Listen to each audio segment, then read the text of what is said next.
ഇറങ്ങാനായിട്ട് പറ്റാറില്ല. ചിലപ്പോൾ 10 മണിക്കൊക്കെ ഇറങ്ങാൻ പറ്റണം. പക്ഷെ ആ സമയത്തൊക്കെ യാത്ര ചെയ്യാന്ന് പറയുമ്പോൾ രാത്രി യാത്ര ചെയ്യുന്നതിന്റെ ബുദ്ധിമുട്ടുകളും ഉണ്ട്, പ്രശ്നങ്ങൾ ഉണ്ടായിട്ടുണ്ട്. അത് ആ പ്രശ്നങ്ങൾ അറിയാവുന്നതുകൊണ്ട് പലപ്പോഴും പേടിച്ചാണ് പോകുന്നത്. വീട്ടിലിരിക്കുന്ന അച്ഛനും അമ്മയ്ക്കും ഒന്നും ഒരു സമാധാനവും ഇല്ല. ഇത്രയും ഡിസ്റ്റൻസും കാര്യത്തിലുമായിട്ട് അവർക്ക് ഇവിടുന്ന് പോകുന്നിടം തൊട്ട് വീട്ടിൽ എത്തുന്നിടം വരെ ഞാൻ വീട്ടിൽ വിളിച്ചുകൊണ്ടാണ് പോകുന്നത്. പക്ഷെ അല്ലാതെ വീട്ടുകാർക്കൊരു സമാധാനവും ഇല്ല. അവിടെ ചെന്ന് കഴിഞ്ഞാൽ അവർ ഫോൺ കട്ട് ചെയ്യാറുള്ളൂ. ആ ഒരു ഇതുണ്ട്. അധികം താമസിക്കാതെ ഈ പ്രൊഫഷൻ നിർത്തണമെന്ന് ഞാനിപ്പോൾ ആഗ്രഹിക്കുന്നുണ്ട്. ജോലി തിരക്കിനൊപ്പം തന്നെ നേരത്തെ പഠനത്തിനായി ബാങ്കിൽ നിന്നും എടുത്ത ലോൺ ഒരു തവണ പോലും അടയ്ക്കാനാവാതെ ജപ്തി ഭീഷണി കൂടി നേരിടുമ്പോൾ ആകെ തളർന്നു പോകുമെന്ന് ഇവർ പറയുന്നു. ഞാൻ 2 വർഷം ഡിഗ്രി പോയതായിരുന്നു. അതിനുശേഷം നഴ്സിംഗിനോടുള്ള ഇഷ്ടം കൊണ്ട് തന്നെയാണ് നഴ്സിംഗിലേക്ക് വന്നതും. പക്ഷെ വന്നതിന് ശേഷമാണ് അതിന്റെ ഒരു ശരിക്കും നഴ്സിംഗിനോട് ഒരു വിരക്തി, ഒരു ഇഷ്ടമില്ലായ്മ തോന്നി തുടങ്ങി. കാരണം ഇപ്പൊ തന്നെയാണെങ്കിൽ നമ്മുടെ ജീവിതം ഫുൾ ഒരു ഭയങ്കര സ്ട്രെസ്സാണ്. എന്ന് വെച്ചാൽ ഞാൻ വർക്ക് ചെയ്യുന്ന ഐസിയുലാണ്. ഇപ്പൊ ഐസിയുലാണെങ്കിൽ തന്നെ വരുന്നതൊക്കെ വെന്റിലേറ്റർ പേഷ്യൻസ് ആയിരിക്കും. നമുക്ക് ജസ്റ്റ് അങ്ങോട്ടും ഇങ്ങോട്ടും ഒന്നും തിരിയാൻ പോലും പറ്റാത്തൊരവസ്ഥയാണ്. അപ്പൊ എന്തെങ്കിലും ഒരു കാര്യം നമ്മൾ അങ്ങോട്ടോ ഇങ്ങോട്ടോ തിരിഞ്ഞു പോയി കഴിഞ്ഞാൽ ഡോക്ടേഴ്സിന്റെ വായിലുള്ള ചീത്തയെ നമ്മൾ കേൾക്കണം. അങ്ങനെ പല ബുദ്ധിമുട്ടുകളുണ്ട്. ഒന്നും സമയമില്ല. ഈവൻ ഇപ്പൊ നൈറ്റ് കഴിഞ്ഞിട്ട് തന്നെ ബ്രഷ് ചെയ്യാൻ പോലുള്ള പോവാൻ നമുക്ക് ടൈം കിട്ടാറില്ല. അങ്ങനെ പിന്നെ ചില ദിവസങ്ങളിലൊക്കെ ഇപ്പം 8 മണിക്കാണ് ഡ്യൂട്ടി കഴിയുന്നതെങ്കിലും പക്ഷെ 8 മണി എന്ന് പറഞ്ഞാൽ 10 മണിയാണ് നമുക്ക് ഇറങ്ങാൻ പറ്റുന്നത്. ഇപ്പൊ എന്ന് പറഞ്ഞാല് നമ്മുടെ ഈ ഓപ്പറേഷൻ തിയേറ്റേഴ്സിലൊക്കെ ഇപ്പം ഭയങ്കര സ്റ്റാഫ് ഷോർട്ടേജ് ആണ്. ഇപ്പൊ അതുകൊണ്ട് തന്നെ ഈ ഓപ്പറേഷൻ തിയേറ്റേഴ്സിലുള്ള 4 വർഷം അല്ല 3 വർഷം BSc അല്ല GNM കഴിഞ്ഞ സ്റ്റാഫിനെ ഓരോ വാർഡുകളിലേക്ക് മാറ്റിയിട്ട് അതിന് പകരം ഇപ്പം 4 മാസം അല്ല 5 മാസം ടെമ്പററി കോഴ്സ് കഴിഞ്ഞിട്ടുള്ള ഈ OT ടെക്നീഷ്യൻ എന്ന് പറയത്തില്ല, പക്ഷെ അതിന് ടെമ്പററി കോഴ്സ് കഴിഞ്ഞിട്ട് അവരെ ഈ സ്റ്റാഫിന്റെ ഡ്യൂട്ടി തന്നെ അവരെ കൊണ്ട് ചെയ്യിപ്പിക്കും. അപ്പം അതിലും പ്രശ്നം വരുന്നത് പാവം രോഗികൾക്ക് മാത്രമാണ്. രോഗികൾ അറിയുന്നില്ല ഇവര് എന്ത് കഴിഞ്ഞിട്ടാണ് ആണെന്നൊന്ന് അവർക്ക് അറിയാൻ പറ്റുന്നില്ല. ഞാനിപ്പോ പോസ്റ്റ് ഓപ്പറേറ്റീവ് ഐസിയിലാണ് വർക്ക് ചെയ്യുന്നത്. അപ്പം ഈ പേഷ്യന്റ് ഡെത്ത് ആയി കഴിഞ്ഞാൽ ഈ പേഷ്യന്റിന്റെ കാര്യം കഴിഞ്ഞ് കഴിഞ്ഞാൽ അടുത്ത പേഷ്യന്റിനെ എന്തായാലും ഓപ്പറേഷൻ കഴിഞ്ഞ് കൊണ്ടുവരും. സോ അത് കഴിഞ്ഞ് നമ്മൾ അവരുടെ കാര്യം നോക്കണം. ഭക്ഷണം കഴിക്കാനൊക്കെ ബുദ്ധിമുട്ടുണ്ടാകുന്ന വെച്ചാൽ ബുദ്ധിമുട്ടുണ്ടാവാറുണ്ട്. നമ്മൾ മനുഷ്യന്മാരല്ലേ, അപ്പം ആ ഒരു ബുദ്ധിമുട്ട് എന്തായാലും ഉണ്ടാവാറുണ്ട്. പീഡിയാട്രിക് ഐസിയിലൊക്കെ ആണെങ്കിലും നമുക്ക് കൊച്ചുകുട്ടികളെ നമുക്ക് കാണുമ്പോൾ നമുക്ക് ഭയങ്കരമായിട്ട് വിഷമം ഉണ്ടാകും. കാരണം ഒന്നും പറ്റിയില്ലല്ലോ എന്ന് ഓർക്കുമ്പോൾ ഉള്ള ഒരു വിഷമം എന്തായാലും ഒരുപാടുണ്ടാവും. അത് കുറെ നാളത്തേക്ക് നമ്മുടെ മനസ്സിൽ തന്നെ ഉണ്ടാവും ആ ഒരു ബുദ്ധിമുട്ട്. പീഡിയാട്രിക് ഐസിയിലാണെങ്കിലും ഒക്കെ. പത്തനംതിട്ടയാണ് എന്റെ വീട്. അപ്പം നല്ല ദൂരമാണ് പോയി വരാനായി. ഓഫൊക്കെ കിട്ടാൻ ഭയങ്കര ബുദ്ധിമുട്ടാണ്. ഓഫ് ചോദിച്ചാലും ഒന്നും തരാറില്ല. പിന്നെ കുറെ നേരം നമ്മൾ പറഞ്ഞു കഴിയുമ്പോൾ ഓഫൊക്കെ തരാറുള്ളൂ. കുറെ നേരം അല്ലെങ്കിൽ നമ്മൾ അതിന് പകരം നമുക്ക് പകരം ഒരു സ്റ്റാഫിനെ കൊടുക്കുകയാണെങ്കിൽ നമ്മൾ അറേഞ്ച് ചെയ്ത് കൊടുക്കുകയാണെങ്കിൽ നമുക്ക് ഓഫ് തരും.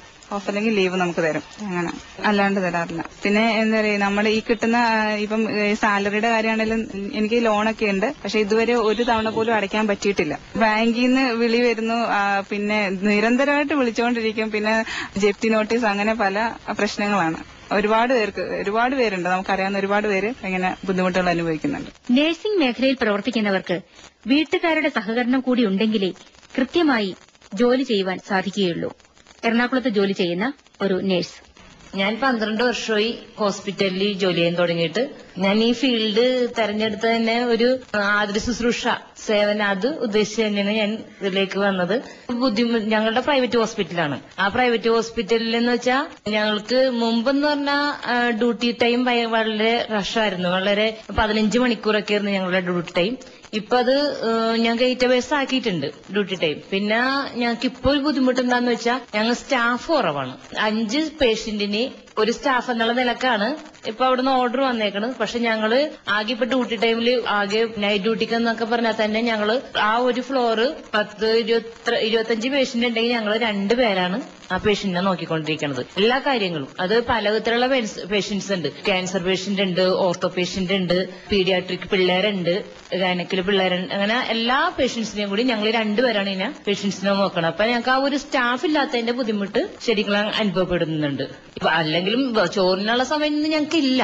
ടൈം ഉണ്ടെന്നാ പറയണം, പക്ഷെ നമ്മൾ ആ ടൈമിന് വേണ്ടി നമ്മുടെ സമയം കളഞ്ഞ് നമ്മുടെ വർക്ക് അവിടെ പെൻഡിങ്ങിൽ കിടക്കും. അതാണ് ഞങ്ങള് ഭക്ഷണം കഴിക്കാന്ന് പറഞ്ഞാൽ ഞങ്ങൾ ടൈം മാറ്റി വെക്കില്ല. ഡ്യൂട്ടി ടൈമിൽ തന്നെ ചിലപ്പോ ഓടിച്ചിട്ട് ഭക്ഷണം കഴിച്ചിട്ട് ഞങ്ങൾ ഡ്യൂട്ടിക്ക് കയറണത്. ഇന്ന സമയമൊന്നും പറഞ്ഞില്ല. ഉണ്ടെന്ന് അവര് പറയാണ്, പക്ഷെ ഇന്ന് ഞങ്ങൾക്ക് തന്നിട്ടില്ല ഇതേവരെ. റെസ്റ്റ് എടുക്കാനുള്ള ടൈം ഒന്നുമില്ല ഞങ്ങൾക്ക്. നമുക്ക് പേഷ്യന്റിന് ഇപ്പൊ ഡോക്ടേഴ്സിന്റെ റൗണ്ട്സ് ഓർഡേഴ്സ് ഒക്കെ കഴിയുമ്പോഴത്തേക്ക് അത് ചെയ്തു തീർക്കണമല്ലോ. എന്തായാലും ഈ 8 മണി 5 മണി വരെ അതിന്റെ ഉള്ളിലുള്ള കാര്യങ്ങൾ നമുക്ക് ചെയ്തു തീർക്കണം. അപ്പൊ നമ്മ സമയത്ത് റെസ്റ്റ് ചെയ്യാൻ ചെയ്യുന്ന നമ്മുടെ പണി പെൻഡിങ്ങിൽ കിടക്കും. ആ റൗണ്ട്സിന് കൂടെ പോണം. പിന്നെ പേഷ്യന്റിന് ഇഞ്ചക്ഷൻ, മെഡിസിൻ കൊടുക്കല്, സ്പഞ്ച് കൊടുക്കല്, നമ്മൾ കംപ്ലീറ്റ് ഒരു പേഷ്യന്റ് എന്തൊക്കെ നമ്മൾ രാവിലെ തുടങ്ങി ചെയ്യണം അത് കംപ്ലീറ്റ് നമ്മൾ തന്നെ ചെയ്യണം. ഞാനൊരു തിയേറ്ററിലാണ് വർക്ക് ചെയ്യണത്, ഓപ്പറേഷൻ തിയേറ്ററിലാണ് വർക്ക് ചെയ്യണത് സ്ഥിരം. പിന്നെ നൈറ്റ് ഡ്യൂട്ടിക്ക് മാത്രമേ ഞങ്ങൾ വാർഡിലേക്ക് വരുള്ളൂ. ആ നൈറ്റ് വരും. ഇപ്പോ 7 മണി തുടങ്ങി 7 മണി വരെ. 7 മണിക്ക് തന്നെ പോരാൻ പറ്റില്ല, നമ്മൾ ഓവർ കൊടുത്ത് ചിലപ്പോ ആ സമയത്ത് ഒരു കേസ് വന്നെയാണെങ്കിൽ നമ്മൾ ആ കേസിന് കയറണമെങ്കിൽ നമുക്ക് നമ്മുടെ ഒരു പെട്ടെന്ന് നമ്മൾ ഇറങ്ങിപ്പോകാതെ പോരാൻ പറ്റാത്തതല്ല. നമ്മളിപ്പോ ഒരു കേസിന് കയറിയെങ്കിൽ നമുക്ക് ആ ഒരു പരിഗണന ഉണ്ടല്ലോ, മനുഷ്യ പരിഗണന കാണിക്കണമല്ലോ. അപ്പൊ അതുകൊണ്ട് ഞങ്ങള് പിന്നെ ചിലപ്പോ അടുത്ത ഷിഫ്റ്റിൽ ചിലപ്പോ ഒരാളെ ഉണ്ടാവുള്ളായിരിക്കും. അപ്പൊ നമ്മ ഈ കേസ് ചെയ്തേക്കണ മറ്റേ കേസിന് കയറിയേക്കണ ആളായിരിക്കും അവിടെ, പിന്നെ വേറെ ഒരാള് പുറത്തുനിന്ന് വരാനായിട്ട് ഉണ്ടാവില്ല.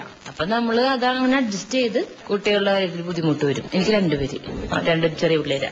ഒരാള് 6ലും ഒരാള് 2ലും. രാവിലെ നല്ലൊരു ഹസ്ബൻഡ് ആയത് കാരണം ഹസ്ബൻഡ് എല്ലാം റെഡിയാക്കി വിടും. ഭക്ഷണം കറി മാത്രം ഞാൻ തലേദിവസം പോകുമ്പോ പ്രിപ്പയർ ചെയ്ത് കൊടുത്തിട്ട് പോകും. ബാക്കി പുള്ളി കുളിപ്പിച്ച് കൊച്ചുങ്ങൾ ഡ്രസ്സൊക്കെ മാറ്റി ഭക്ഷണമൊക്കെ കൊടുത്ത് കൊച്ചിനെ ഞങ്ങൾ പുള്ളി റെഡിയാക്കി വിട്ടോളൂ. പോയില്ല അഡ്ജസ്റ്റ് ചെയ്യാത്ത ഹസ്ബൻഡുമാരുടെ വൈഫിന് ഭയങ്കര ബുദ്ധിമുട്ടാണ്. കാരണം അവര് എന്ന് വെച്ചാൽ ചില പെൺപിള്ളേരാണെങ്കിലും പിള്ളേര് ഒരുവിധം പിള്ളേർ കഴിഞ്ഞാൽ പിന്നെ അമ്മമാര് ചെയ്യണമെന്ന് തന്നെ ആയിരിക്കുമല്ലോ. അപ്പൊ ഞങ്ങളുടെ ഹോസ്പിറ്റലിൽ പലരുടെയും പിള്ളേര് പെൺപിള്ളേരുണ്ട്. അവര് ആ ബുദ്ധിമുട്ട് പറയുമ്പോ അവിടെ ഒന്ന് സ്റ്റാഫ് പറയാറുണ്ട്, ഇങ്ങനെ അമ്മ കുളിപ്പിച്ചാൽ മതി, അമ്മ ഡ്രസ്സ് മാറ്റിയാൽ മതി. പിന്നെ പെൺപിള്ളേരുടെ കാര്യം അവർക്ക് മുടികെട്ടൽ അങ്ങനെയൊക്കെ ആകുമ്പോ ആ ഹസ്ബൻഡുമാർക്ക് ശരിക്കും അവർ അറിയാൻ പറ്റൂലല്ലോ. അപ്പൊ ആ ഒരു ബുദ്ധിമുട്ട് മറ്റുള്ള സ്റ്റാഫ് പറയണ കേട്ടിട്ടുണ്ട്. ഇപ്പൊ എന്റെ ഒരു ഫ്രണ്ടിന്റെ അപ്പച്ചൻ ബെഡ് പേഷ്യന്റാ. അവള് ആ അപ്പച്ചനെ കുളിപ്പിച്ച് റെഡിയാക്കി ബെഡ് സോറൊക്കെ ഉണ്ട്, അതിന്റെ ഡ്രസ്സിംഗ് ഒക്കെ ചെയ്ത് അതും കഴിഞ്ഞ് പിള്ളേരുടെ കാര്യം നോക്കി ഹസ്ബൻഡിന്റെ കാര്യം നോക്കി അവള് ജോലിക്ക് വരണത്. അവിടെ വന്നാലും ഈ വർക്കാണ്, നമുക്ക് റെസ്റ്റ് ഇല്ലാത്ത വർക്കാണ്. പിന്നെ കഴിഞ്ഞ ദിവസം ഹോസ്പിറ്റലിൽ ഒരു പേഷ്യന്റ് ചിക്കൻ ബോക്സ് ആയിട്ട് വന്നു. ഒരു 4-5 സ്റ്റാഫിന് ചിക്കൻ ബോക്സ് പിടിച്ച്. പിന്നെ ഈ ലിവർ സിറോസിസ് ആയ പേഷ്യന്റ്, നല്ല ഹൈ ജോണ്ടിസ് ആയ പേഷ്യന്റ് ഒക്കെ വന്നെയാണെങ്കിൽ നമ്മൾ തന്നെയാണ് അവരെ എല്ലാം ചെയ്യണതേ. നമ്മള് ശ്രദ്ധിക്കും, എന്നാലും ചിലപ്പോൾ നമുക്ക് കിട്ടാൻ ചാൻസ് ഉണ്ട്. 12 വർഷമായിട്ട് ഞങ്ങളുടെ ട്രീറ്റ് ചെയ്തിരുന്ന ഒരു പയ്യൻ, അത് അവിടെ തന്നെ ഫ്രീ ആയിട്ടൊക്കെ ചെന്നിട്ടിരിക്കണേട്ടോ, ഒരുപാട് പേരുടെ സഹായത്തോടുകൂടി. അത് ഡെത്തായി. അപ്പൊ നമുക്ക് ആ വന്ന സ്റ്റാർട്ടിങ്ങിലുള്ള കൊച്ചും ആ ഡെത്തായ അവസരത്തിലുള്ള ആ ഒരു മാറ്റവും കൂടി കണ്ടപ്പോ ഒരുപാട് വിഷമമായി. അതൊരു 6 വയസ്സുള്ള ഒരു പയ്യൻ ജനിച്ചപ്പോ നല്ല ഉണ്ട്. അവർ 2 വയസ്സോ 3 വയസ്സുള്ളായപ്പോ തന്നെ ഒരു കൊച്ചിന് മറ്റേ അബ്ഡോമിനിലായിരുന്നു, കീമോയൊക്കെ ചെയ്തു. നമ്മുടെ അവിടെ തന്നെയാണ് എല്ലാം ചെയ്തിട്ടുണ്ടെന്ന്. പെട്ടെന്നൊരു വിസിങ് പോലെ വന്ന് കൊച്ചു ഡെത്തായി, ഫേസ് ചെയ്യേണ്ടി വന്നു. അങ്ങനെ ഒരുപാട് നമുക്ക് ബുദ്ധിമുട്ട് വിഷമമുള്ള കാര്യങ്ങളും ഉണ്ട്. പിന്നെ ഈ ലിവർ സിറോസിസ് പേഷ്യന്റ് പ്രായം കുറഞ്ഞ, അതായത് 10-30 വയസ്സ് 35 വയസ്സൊക്കെയുള്ള, ചിലപ്പോ കല്യാണം കഴിഞ്ഞിട്ടുണ്ടാവുള്ളൂ, അങ്ങനെയുള്ള പേഷ്യന്റും വന്ന് ഡെത്താകുമ്പോ നമുക്കൊരു വിഷമം. നമുക്ക് കുറച്ച് ദിവസമൊക്കെ ഉണ്ടാവും ആ ഒരു ബുദ്ധിമുട്ട്. പിന്നെ നമ്മൾ അടുത്ത പേഷ്യന്റ് വരുമ്പോ അവരോടും കൂടി ഇണങ്ങി ചേർന്ന് പോകണമല്ല. ഒരു പേഷ്യന്റ് എത്തായെന്ന് പറഞ്ഞ് നമുക്ക് ആ വിഷമിച്ചിരിക്കാൻ പറ്റില്ലല്ലോ. നമ്മള് ഇപ്പൊ ഒരുപാട് വർഷമായിട്ട് പിള്ളേരില്ല ഒരു വിഷമിച്ച് ട്രീറ്റ്മെന്റ് ഒക്കെ ചെയ്ത് നമ്മളോടൊന്ന് ഡെലിവറി ചെയ്ത് പോകുമ്പോ ആ ഒരു സന്തോഷം അത് വേറൊരു വശം. ഇപ്പൊ 3-6 കീമോയൊക്കെ എടുത്തു പോകുന്ന ആൾക്കാർ ഇനിയിപ്പോ ഞങ്ങൾക്ക് ട്രീറ്റ്മെന്റ് ഒന്നും വേണ്ട, ടാബ്ലറ്റ് മാത്രം മതി എന്ന് പറഞ്ഞ് സന്തോഷിച്ചു പോകുമ്പോഴും അപ്പോഴും നമുക്ക് സന്തോഷമുള്ള കാര്യമാണ്. രണ്ടും നമ്മൾ തന്നെ പേരിടണം. മദ്യപിച്ച് ആശുപത്രിയിൽ എത്തുന്നവരുടെ മോശമായ പെരുമാറ്റവും ഇവർക്ക് പലപ്പോഴും നേരിടേണ്ടി വരാറുണ്ട്. ചില വിശേഷ ദിവസങ്ങളിൽ ഇതേപോലെ എന്തെങ്കിലും കഴിച്ച് ചിലപ്പോ നമ്മള് ചെറിയൊരു ഡ്രസ്സിങ്ങിനായിരിക്കും തന്നെ, അപ്പൊ നമ്മള് ഇന്നത് ചെയ്തു തരാം, ഇനി ചേട്ടാ ഇന്ന പോലെ ചെയ്യണമെന്നൊക്കെ പറഞ്ഞു കഴിഞ്ഞാൽ ചിലപ്പോ ഒന്നും കൂടി പറ്റില്ല എന്ന് പറഞ്ഞാലും നമുക്ക് അവരുടെ അടുത്ത് നമുക്ക് ചൂടാവാൻ പറ്റില്ല. നമ്മളങ്ങോട്ട് സഹിച്ച് അതൊക്കെ ചെയ്തു കൊടുക്കും. മദ്യപിച്ച് കഴിയുമ്പോ അവർക്കൊരു നോർമൽ ഉണ്ടാവുമല്ലോ, പിന്നെ നമ്മ സഹിച്ച് അവർക്ക് ആ രീതിയിൽ അങ്ങോട്ട് ചെയ്തു കൊടുത്തു വിടും. ആശുപത്രി ജോലിയും വീട്ടിലെ ജോലിയും എല്ലാം കൂടി യാന്ത്രികമായി ചലിച്ചുകൊണ്ടിരിക്കുകയാണ് നഴ്സുമാർ. സർക്കാർ ആശുപത്രിയിൽ നഴ്സായ മഞ്ജു. നഴ്സിംഗിന് പോകാൻ തന്നെ കാരണം ആതുര സേവനത്തിനോടുള്ള താല്പര്യം കൊണ്ടാണ്. ഞാനിപ്പോ 9.5 കൊല്ലമായിട്ട് സർക്കാർ സർവീസ് ജോലി ചെയ്യുന്നു. ഞാൻ വളരെയധികം സംതൃപ്തയാണ് ഈ ജോലിയോട്. ആദ്യം പ്രൈവറ്റിലായിരുന്നു. പ്രൈവറ്റില് ഞാൻ അധികം നിന്നിട്ടില്ല, 2-3 കൊല്ലത്തോളം നിന്നിട്ടുള്ളൂ. അന്ന് ഭയങ്കര വർക്ക് ലോഡായിരുന്നു. നൈറ്റൊക്കെ ആണെന്നാലും ഭയങ്കര ഹെവി ഡ്യൂട്ടി ആയിരുന്നു. പേഷ്യൻസ് ആണെന്നാലും അവിടെയുള്ള സ്റ്റാഫ് മറ്റുള്ള അധികാരികളൊക്കെ ആണെന്നാലും ഭയങ്കര സ്ട്രിക്റ്റും അങ്ങനെയുള്ള കാര്യങ്ങളൊക്കെ ആയിരുന്നു. അതിനനുസരിച്ചുള്ള പൈസയും കിട്ടിയിരുന്നില്ല. അന്ന് ഒരുപാട് പേഷ്യന്റ് ഉണ്ടായിരുന്നു, ഞങ്ങൾ സ്റ്റാഫും കുറവായിരുന്നു, ഇരിക്കാൻ നേരം ഉണ്ടായില്ല, ഓടി നടന്ന് തന്നെ വർക്ക് ചെയ്യണമായിരുന്നു. ഇപ്പോൾ ഞാൻ സർക്കാർ സർവീസിൽ കയറിയിട്ട് 9.5 കൊല്ലമായി. പ്രൈവറ്റിനെ അപേക്ഷിച്ച് വളരെയധികം സാലറി ആണെന്നാലും മെച്ചമുണ്ട്, അത്രയും വർക്ക് ലോഡ് ഇല്ല. പിന്നെ നൈറ്റ് ഒക്കെ ആണെന്നാലും നമുക്ക് കുറച്ചു നേരം റെസ്റ്റ് ചെയ്യാനുള്ള സമയമൊക്കെ ഉണ്ട്. അഡ്ജസ്റ്റ് ചെയ്ത് ഷിഫ്റ്റ് ആയിട്ട് ഞങ്ങൾ റെസ്റ്റ് ചെയ്യും. പ്രൈവറ്റില് നൈറ്റിൽ റെസ്റ്റ് ചെയ്യാൻ പറ്റിയിരുന്നില്ല. ഷിഫ്റ്റ് ആയിട്ടാണെന്നാലും ഒരാളെ ഒരു സ്റ്റാഫേ കാണുള്ളൂ ഒരു വാർഡിൽ. അപ്പൊ ഞങ്ങൾ നേരം വിളിക്കുന്നവരെ ഇങ്ങനെ കസേരയിൽ തന്നെ ഇരുന്നും പേഷ്യന്റിന്റെ അടുത്ത് പോയി നേരം കളയണമായിരുന്നു. ഇപ്പൊ അങ്ങനെയല്ല. മറ്റു മേഖലയിൽ ജോലി ചെയ്യുന്നതിലും കൂടുതൽ ബുദ്ധിമുട്ടുണ്ട് നഴ്സുമാര്. കാരണം അവർക്ക് ഷിഫ്റ്റ് ആണെങ്കിൽ രാവിലെ 7:30 ഡ്യൂട്ടിക്ക് എത്തണം. ആ സമയത്തിനുള്ളിൽ നമ്മൾ വീട്ടിലെ പണിയും കുട്ടികളുടെ കാര്യം എല്ലാം ചെയ്തിട്ട് വേണം പോകാനായിട്ട്. അപ്പൊ അതിനനുസരിച്ചുള്ള ബുദ്ധിമുട്ടുണ്ട്. മറ്റുള്ള ജോലിക്കാർക്കാണെങ്കിൽ 10 മണിക്ക് ഡ്യൂട്ടിക്ക് എത്തിയാൽ മതി. അപ്പൊ അതനുസരിച്ച് അവർക്ക് സമയം ഉണ്ടാവും വീട്ടിൽ. അങ്ങനെയുള്ളൊരു ബുദ്ധിമുട്ടുണ്ട്. വീട്ടിൽ വന്നു കഴിഞ്ഞാൽ നമുക്ക് അങ്ങനെ വലിയ ടെൻഷൻ ഇല്ല. നമ്മൾ ഹോസ്പിറ്റലിൽ നിൽക്കുന്ന സമയത്ത് നമ്മൾ ടെൻഷൻ അടിച്ചാൽ മതി. വീട്ടിൽ വന്നു കഴിഞ്ഞാൽ പിന്നെ അതൊക്കെ മറ്റുള്ള സ്റ്റാഫിനെ ഏൽപ്പിച്ചിട്ടില്ല നമ്മൾ പോരുന്നത്. അങ്ങനെ വലിയ ടെൻഷനുകളൊന്നുമില്ല. വീട്ടിൽ വന്നു കഴിഞ്ഞാൽ നമുക്ക് വീട്ടുകാര്യങ്ങൾ മാത്രം നോക്കി ടെൻഷൻ ഇല്ലാതെ പോയാൽ മതി. പിന്നെ പിറ്റേ ദിവസം പോകാനുള്ള തയ്യാറെടുപ്പുകളായി. പിന്നെ മാനസികമായിട്ട് ബുദ്ധിമുട്ടൊന്നുമില്ല. എന്തൊക്കെ പണി ചെയ്താലും നമുക്ക് സന്തോഷമുള്ളൂ. കാരണം ഒരു പേഷ്യന്റിന് വേണ്ടി എന്തെല്ലാം ചെയ്തു കൊടുക്കാൻ പറ്റുമോ അത് എല്ലാം ഞങ്ങളെ കൊണ്ട് പറ്റാവുന്ന രീതിയിൽ ഞങ്ങളെല്ലാം ചെയ്തു കൊടുക്കും. നമുക്ക് അതുകൊണ്ട് മാനസികമായിട്ട് സന്തോഷമേ ഉള്ളൂ. ഇന്നത്തേതിൽ നിന്നും വിഭിന്നമായ പ്രശ്നങ്ങളാണ് മുൻകാലങ്ങളിൽ നഴ്സുമാർ അനുഭവിച്ചിരുന്നത്. ഇതേക്കുറിച്ച് 40 വർഷത്തോളം സർക്കാർ ആശുപത്രിയിൽ ജോലി ചെയ്തിരുന്ന ഗോമതി. 1962 ഞാൻ ആദ്യമായിട്ട് നഴ്സിംഗിന് പോയത്. കൊയിലോൺ ബാങ്കിലെ ഫസ്റ്റ് ബാച്ച് സ്റ്റുഡന്റിൽ പെട്ടതാണ് ഞാൻ. 68 ഓഗസ്റ്റ് 15 എനിക്ക് ഫസ്റ്റ് അപ്പോയിന്റ്മെന്റ് സ്റ്റാഫ് നഴ്സായിട്ട് പാലക്കാട് ജില്ലാ ആശുപത്രിയിലാണ് കിട്ടുന്നത്. അന്ന് എനിക്ക് 19 വയസ്സ് കഴിഞ്ഞ് 20ാമത്തെ വയസ്സാണ്. രോഗികളെ ശുശ്രൂഷിക്കുക എന്നുള്ളത് എനിക്ക് വളരെ താല്പര്യമുള്ളൊരു ജോലിയായിരുന്നു. അതിന്നും 15 വർഷമായി പെൻഷനായിട്ട് എങ്കിൽ പോലും ആ പ്രൊഫഷനോടുള്ള ആഭിമുഖ്യം നിലനിൽക്കുന്ന. ഇന്നും ഞങ്ങളുടെ കുട്ടികളോട് അവരുടെ യോഗങ്ങളിൽ ഇപ്പോഴും എന്നെ വിളിക്കാറുണ്ട്. ഞാൻ ചെല്ലുമ്പോൾ പറയുന്നത് നമുക്ക് ഏറ്റവും പ്രതിബദ്ധതയുള്ളത് പേഷ്യന്റ് രോഗികളോടാണ്. ഒരു കാര്യം വീട്ടിൽ ചിലപ്പോൾ നമ്മുടെ അമ്മ സീരിയസ് ആയിട്ട് കിടക്കണമെങ്കിൽ പോലും ആശുപത്രി ചെന്ന് കഴിഞ്ഞാൽ നമ്മളതൊന്നും ഓർക്കില്ല. കുഞ്ഞിന് സുഖമില്ലെങ്കിൽ പോലും ഓർക്കില്ല. കുഞ്ഞിന് മരുന്ന് മേടിക്കുന്ന കാര്യം തിരിച്ചു വീട്ടിൽ വരുമ്പോഴാണ് ഓർക്കണത്. നമ്മളുടെ സർവസ്വവും രോഗികളാണ്. അവരുടെ ഒരു നല്ല വാക്ക് നമ്മുടെ കേൾക്കുമ്പോഴാണ് അവർക്ക് ആശ്വാസം. ഡോക്ടർ വന്ന് മരുന്നെഴുതും പോകും. പക്ഷെ നമ്മൾ ചെന്ന് എന്തുണ്ട് വിശേഷം, അസുഖം കുറഞ്ഞോ, എന്ത് കഴിച്ചു എന്നെല്ലാം അവരോട് ചോദിക്കുകയും അവരുടെ കുടുംബവിശേഷങ്ങളും കൂടി നമ്മൾ ചോദിക്കുമ്പോൾ അവർക്ക് പകുതി രോഗം മാറുന്ന സ്ഥിതി വിശേഷമാണ് ഉണ്ടായിട്ടുള്ളത്. എനിക്ക് മറക്കാൻ വയ്യാത്തത് എന്റെ അച്ഛനെന്ന് എറണാകുളം ആശുപത്രിയിലെ ജോയിൻ ചെയ്യാൻ ചെല്ലുമ്പോൾ എന്റെ അച്ഛൻ എറണാകുളം ആശുപത്രിയിൽ പേവാർഡിൽ അഡ്മിറ്റ് ചെയ്ത് കിടക്കുകയാണ്. അപ്പോൾ ഞാൻ ഒരു ഓഫ് ചോദിച്ചു. ഓഫൊന്നും കൊടുക്കണില്ല. ഞാൻ അടുത്ത നഴ്സിംഗ് സൂപ്പറിനോട് പറഞ്ഞ് മാഡം എനിക്കൊരു ഓഫ് വേണം, എന്റെ അച്ഛനെ ഇങ്ങനെ ആശുപത്രി കിടക്കുന്നതാണ്. ഇവിടെ ഓഫും തരാൻ പറ്റില്ല, ഒന്നും തരാൻ പറ്റത്തില്ല എന്ന് പറഞ്ഞു. 56ാമത്തെ ദിവസം ഞാൻ പ്രസവം കഴിഞ്ഞ് ജോലിക്ക് മട്ടാഞ്ചേരി ആശുപത്രി ചെല്ലുമ്പോൾ അവിടുത്തെ സൂപ്രണ്ട് എന്നോട് പറഞ്ഞ് നിങ്ങൾ 12 മണിവരെ ജോലി എടുത്തിട്ട് പോണം, പോയിട്ട് 6 മണിക്ക് നിങ്ങൾ നൈറ്റ് ഡ്യൂട്ടിക്ക് വരണമെന്ന് പറഞ്ഞു. ഞാൻ പറഞ്ഞു നടക്കില്ല എന്ന് പറഞ്ഞു. ഞാൻ ഒരു മാസ് പെറ്റീഷൻ എഴുതിച്ച് അവിടെ യൂണിയന്റെ നേതാവായതുകൊണ്ട് എനിക്ക് എഴുതാല്ലേ, എഴുതിച്ച് എല്ലാവരെ കൊണ്ട് ഒപ്പിടിച്ച് അങ്ങനെ നിവേദനം കൊടുത്ത് അത് അംഗീകരിച്ചു.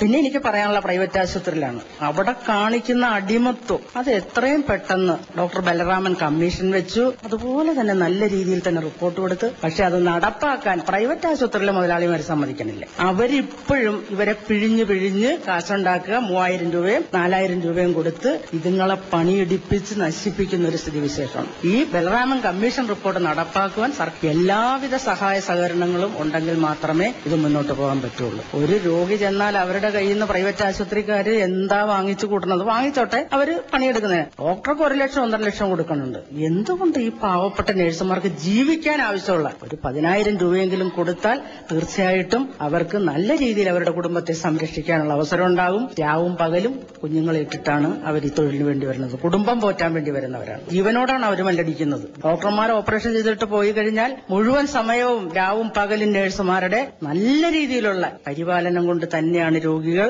നല്ല രീതിയിൽ കൊണ്ടുവരുന്നത്. എനിക്കൊരിക്കലും പേഷ്യന്റെ കയ്യിൽ നിന്ന് ഒരു ഇത് എനിക്കുണ്ടായിട്ടില്ല. എപ്പോഴും നല്ല രീതിയിൽ തന്നെ അനുകൂലം. എന്തൊക്കെ പ്രശ്നങ്ങൾ വീട്ടിലുണ്ടെങ്കിലും എന്റെ സ്വന്തമായിട്ടുണ്ടെങ്കിലും രോഗികൾക്ക് വേണ്ട കാര്യങ്ങൾ ചെയ്യാതെ എനിക്കൊരിക്കലും ഒന്നിനോടും ഒരു പ്രതിബദ്ധത ഉണ്ടായിട്ടില്ല. നല്ല രീതിയിൽ പ്രവർത്തിച്ചതിന്റെ അനുഭവം നമുക്കുള്ള ഒരു വ്യക്തി എന്നുള്ള നിലയിൽ ഞാൻ എന്നെന്നും എന്റെ ആരോഗ്യ മേഖലയോടും കടപ്പെട്ടിരിക്കുകയാണ്. നമ്മുടെ നാട്ടിലും വിദേശത്തും സ്ത്രീകൾക്ക് ഇനിയും ധാരാളം തൊഴിലവസരങ്ങൾ തുറന്നു തരുന്ന ഒന്നാണ് നഴ്സിംഗിന്റേത്. എന്നാൽ ആ അവസരങ്ങൾ നാം ശരിയായി പ്രയോജനപ്പെടുത്തണമെങ്കിൽ നഴ്സുമാരുടെ വേതനം ഉൾപ്പെടെയുള്ള തൊഴിൽ സാഹചര്യങ്ങൾ ഇനിയും മെച്ചപ്പെടുത്തേണ്ടിയിരിക്കുന്നു. അതിന് ആദ്യം വേണ്ടത് മാലാഖമാർക്കും വെള്ളരിപ്രാവുകൾക്കും അപ്പുറത്തുള്ള മനുഷ്യജീവിതങ്ങളെ ആദ്യം മനസ്സിലാക്കുക എന്നുള്ളതാണ്. ആതുരാലയത്തിലെ ഇരുട്ടിൽ സാന്ത്വനത്തിന്റെ വിളക്ക് കൊളുത്തുന്നവർ. ഡോക്യുമെന്ററി സമാപിക്കുന്നു. തയ്യാറാക്കി അവതരിപ്പിച്ചത് ആഭാലാൽ.